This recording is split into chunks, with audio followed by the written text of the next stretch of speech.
Triple Shot Mindset.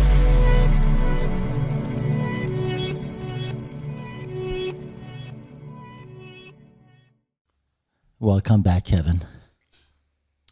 Thank you. Yes, welcome back. You were missed. She missed you a lot. Con ko chi. Mm-hmm. Con ko chi. In Vietnamese, that means You're You welcome. are welcome. really. So shouldn't you be saying thank you? You. Oh, you're right. Why would you be saying you're welcome? You're right. Okay, let's try that again. Welcome back. Welcome back, Kevin. Cảm ơn. Come Kochi. Thank you. Right, that's Vietnamese for those of you who are lagging. This week, I posted something very interesting to my Instagram page, as I always do. Yeah. People tell me, why are you so on top of things? Why are you so right? Really? Why are you stuck in that body of yours and not on stage teaching millions of people the secret to living a better life? And I tell them, I would rather be here with the commoners, you two. You know, doing what I do best. Thank you so much. Yeah. So I posted the thing online. Within a few short hours, it accumulated close to 2,000 views. Few hours. It was about the concept of sink or swim, which I talk to you guys all the time about. Mm-hmm. Okay. For me, going through divorce, people said, oh, you got to sink or swim. You got to, like, if you give up, you're just going to go down with the ship. You're going to be depressed and all that. You got to swim. You got to, like, maintain some sort of a, I don't know. Structure, normalcy, routine. But when I start thinking about this whole thing, I thought about the concept of swimming, which means you're still submerged in the same circumstances. You're just trying to keep afloat. And to me, that doesn't make sense because you're trying to get away from it. It's not just sinking or swimming. So I chose to soar. SOAR, for those of you who are not paying attention. Nice.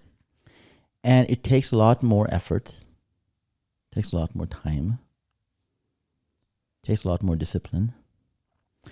And but once you do soar, you look down, you're like, wow, that's the shit I was stuck in. And that's why people can't really get along with me nowadays. My family, friends. Because I no longer have the same viewpoint anymore. The vantage point has changed. And you start seeing things differently. And the vantage point from this soaring place is that of incredible view that you can see all different dimensions of what you were and where you were at. And you get to see the weaknesses, the places you had to tolerate, the things you had to give in, and it changes you. And then you never want to go back to that ever again. So when people say, well, you know, you're just flying too high, come back to the ground, get grounded, that's not normal, I tell them you got to, like, soar above it all and be brave enough to look at your circumstances and see things as they are, not see things as you want them to be.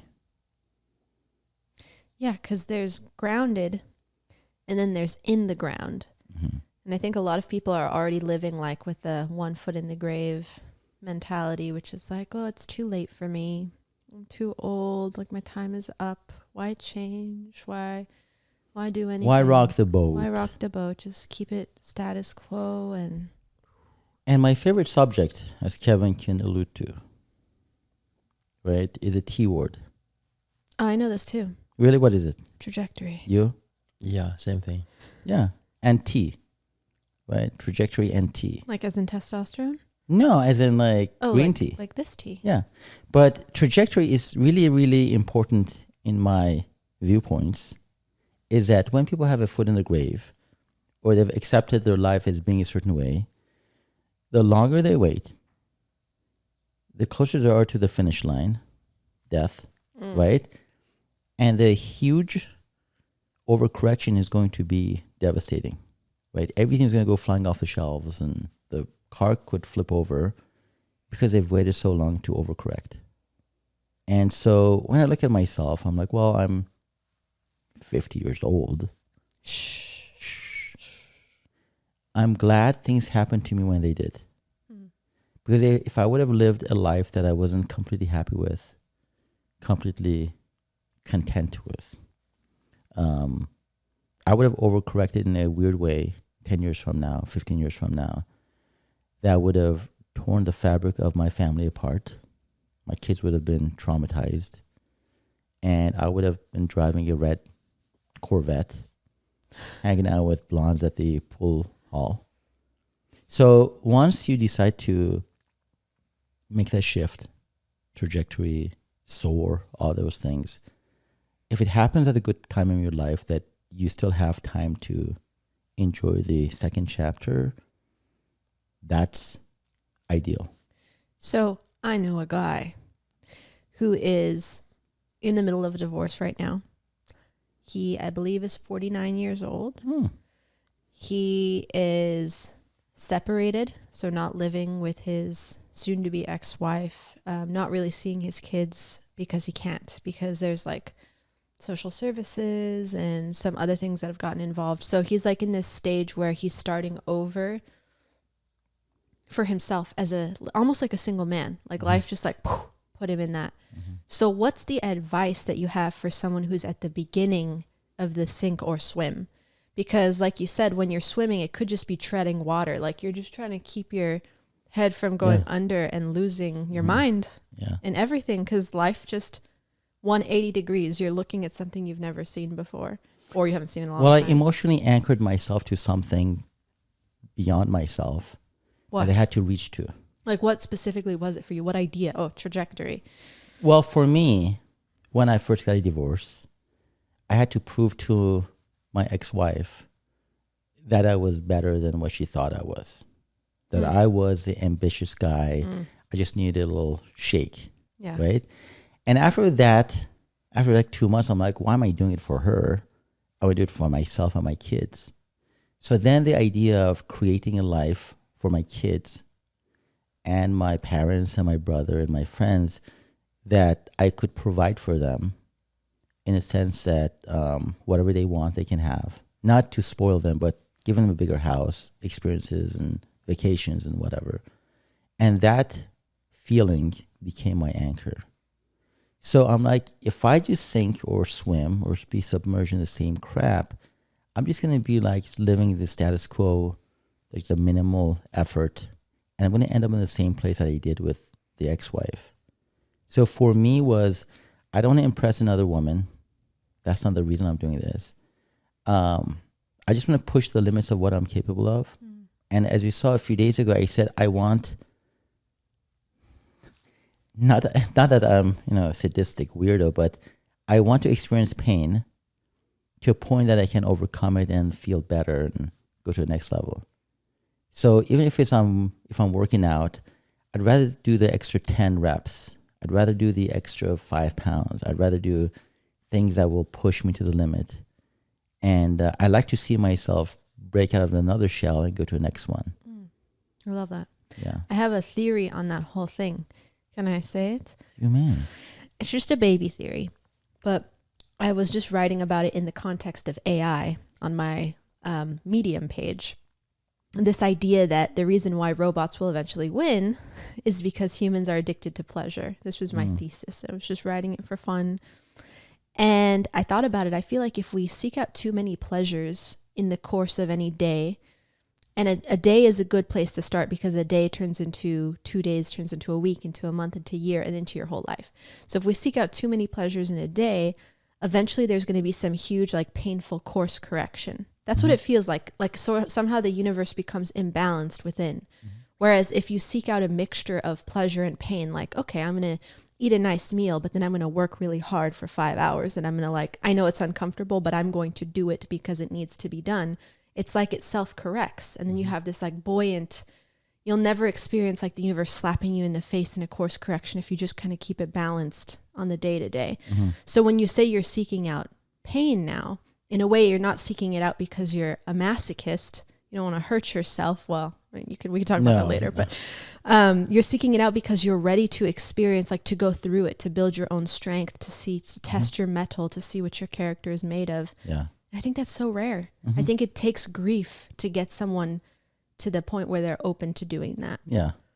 I was watching some kid on Instagram. Gary Vee? No, a kid like Oh.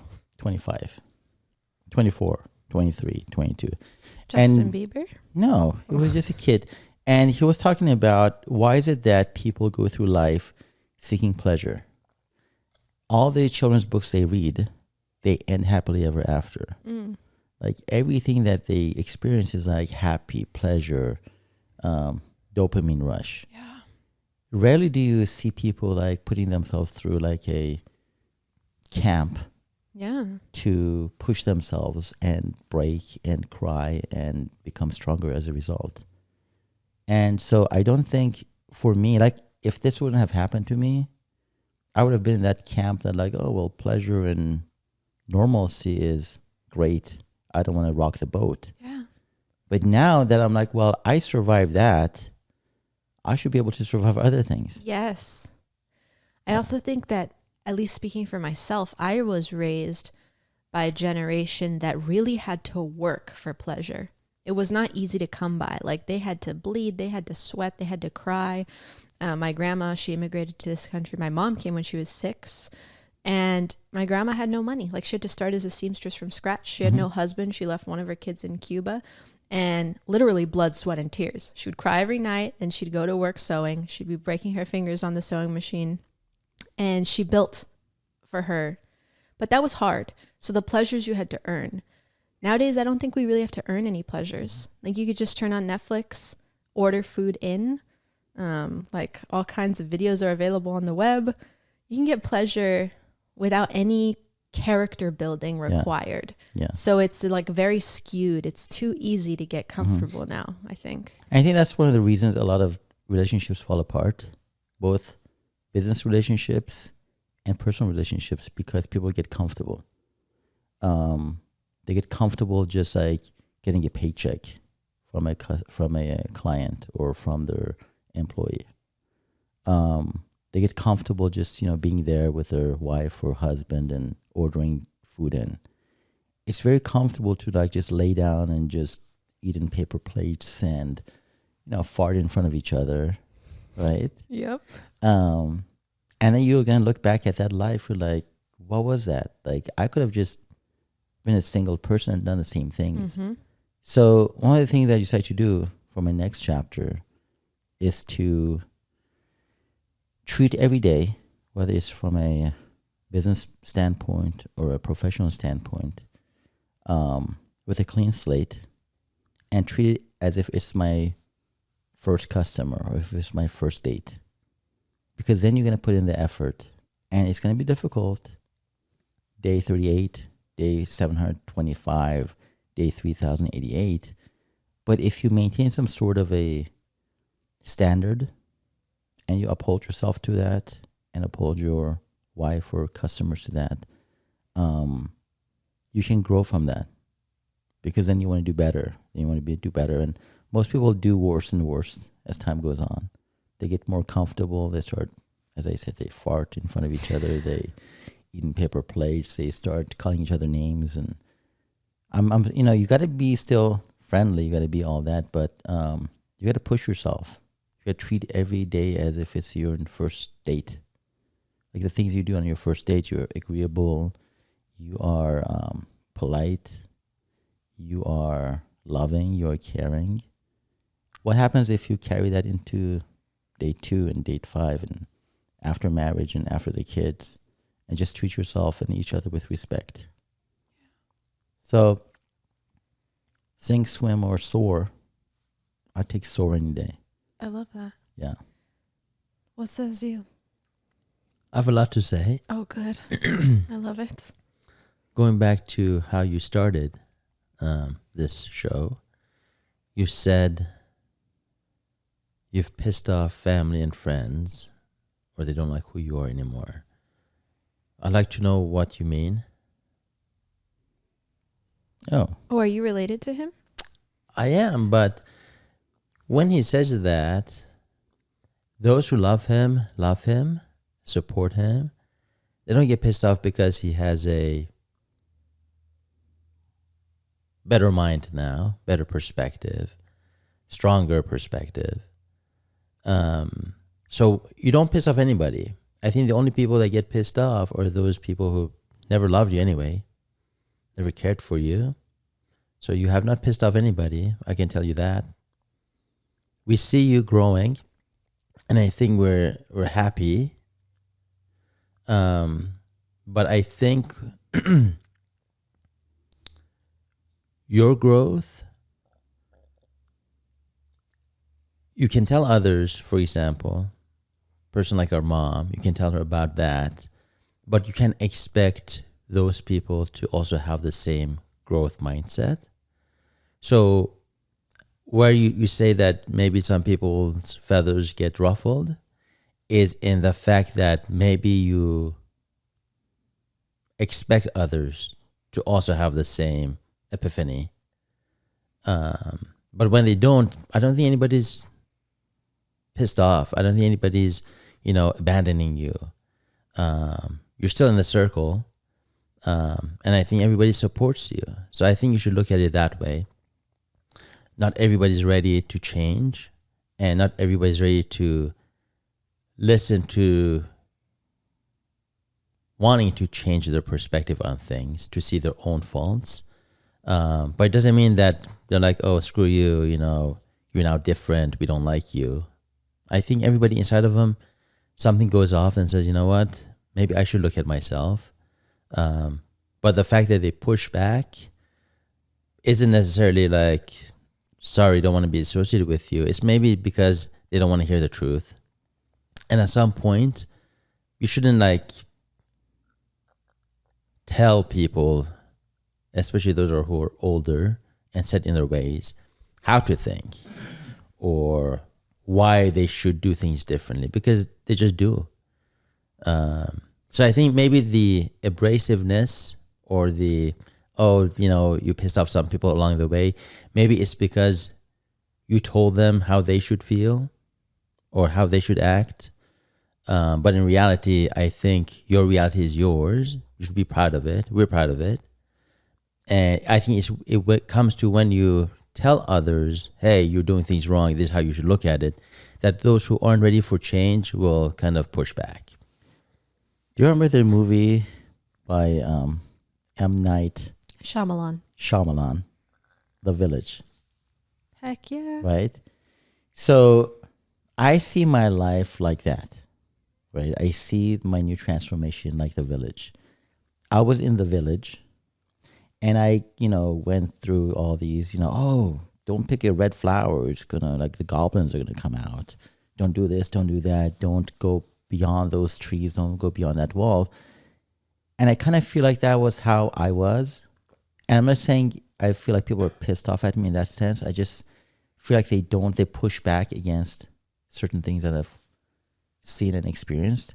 And at the end, when those people, they flee the compound, they find the wall, they walk over it and wait a minute, we're in New Jersey somewhere. The world hasn't ended. There's cars, there are, planes, there's things going on. And then you come back to the village, you're like, hey, listen, there's life out there. We've just been stuck in this whole thing, all these limiting beliefs and all these fears. Come out with me, right? And so that's what I feel like it is. I'm trying to tell the village elders that this is not reality. But to the older generation, like my mom or dad, that's a way to protect us from getting hurt, protect us from everything else. And I've gone over that wall and I've seen the real world. And I came back to the village and said, hey guys, let's tear down these walls and go to the other side, because life is happening outside. And I feel like as supportive as my mom and dad are in this epiphany of mine, there's a part of them that they hold on to either trauma or fear or beliefs that for years they tried to help us, shelter us from the real world. And now that I'm trying to shatter those and tell them, listen, that's not the real world. Let's take a leap of faith. Let's go over that wall and let's experience life together. Don't fear anything, I get a pushback. Well, that's your opinion. Well, who said we got to think like you? And I think the reason I referenced that movie, and I referenced this to my mom one time, is that when I go over that wall and I see the real world, and I see what's been keeping everyone, my brother, my mom, my dad, my friends back, they're the ones living in that village. And it's no longer my opinion that this is how it should be. It's not an opinion piece. It's me literally seeing what's possible outside those confines of fear and trauma and negativity. And once I see that, and that's why I say when you soar above it all, you start seeing things more objectively versus subjectively. And so I saw the light. Not that I'm a messiah or anything, but I see what's possible and what's been holding us back and what mindsets we've had for the past 50 years that are not conducive to us growing. And so I bring those to the table, hoping that everyone else is going to be enlightened, but not everyone's going to be ready for that. And I get it. I get it too. M. Night Shyamalan. I think my point, which you kind of talked about, was that in your world, based on you've seen the light, and you're right. You've seen the truth. In mom's world, she's seen her own truth. And her truth is maybe scarier. Maybe there's other factors at play that make her fearful of letting go of some things in the past easily. Maybe there's other circumstances in her life that don't allow her to see things as clearly as you. But at the end of the day, I think everybody's reality is different. Everybody's aha moment is different. Everybody's circumstance is different. So we have to be mindful that what worked for you and the experience you had in your trajectory change won't necessarily work for mom or me or Amanda or anybody. It was good for you, got you to where you have to be. But I think if you preached mom for another 20 years, nothing would change. Because the circumstances surrounding her life, her thinking, her motivations, they're completely different than yours. But those are all, you're right, but those are all limiting beliefs, right? Your past is your past, and the people who hold on to that as your map for the future, it's a disservice to them. And you can change your mind. You can let go of trauma. You can seek help because those things are no longer real. Whatever she experienced, let's say in a divorce, that was 40 years ago.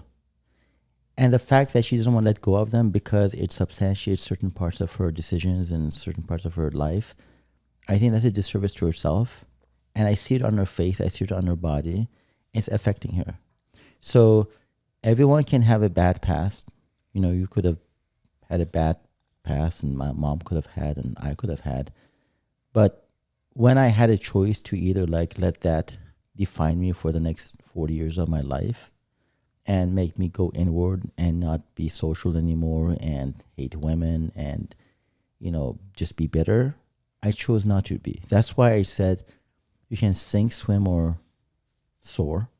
And I think mom is swimming because she's still submerged halfway, neck down, in things that happened 40 years ago. And I think it's a disservice to say, well, that's her past. She has a right to be like that. I don't think any human being or any spirit has a right to suffer from things that they can get help for. Of course, some of those things are going to be ingrained in her mind for the rest of her life. But in all honesty, she hasn't done anything to reverse that. or to shed half of that pain. She's never gone to a therapist. She's never talked to a professional about it. She's never done exercises to, move on. Every time I talk to her about something from the past comes up in the past 40 years. And that's her way of substantiating why I shouldn't date, why I should wait until the kids are like 21, why I shouldn't do certain things. And I just can't subscribe to that, because for me, when I have an aha moment and I come out of that village and I see the real world, and if you remember, the beginning of that movie was a bunch of people got together because they saw, crimes. They saw that their kids were going to be like bullied in school, and they decided to shelter them into this village and pretend that this is their new reality. None of them worked on their past. None of them worked on their future. They created this bubble for everyone to just be hunky-dory. And so I understand mom has a different background. You do all that stuff. But I'm saying from what I see and what I've gone through, people don't have to be hostage to those things. They don't have to be. But everybody's brain is wired differently. So yours is wired in a way that you can snap your fingers, and after 2 months... But it wasn't like that. No, you weren't. You had to go through right? it. So if everyone, instead of I should, takes that and says I have to, I should change, I should eat better, I should exercise, I should be a better person, I should be smarter, if they take the should and put could in there, or I have to change, I have to be better, I have to snap my fingers and change my life today, because you can change your destiny right now. Like right today, right now, it could be the next chapter of your life, but you choose not to do it. Mom chooses to hold on to the past.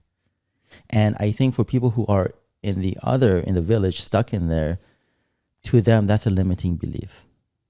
And I know it is, because I was there and I would have gone down the same route as you guys and made that my excuse for the rest of my life. Triple Shot Mindset.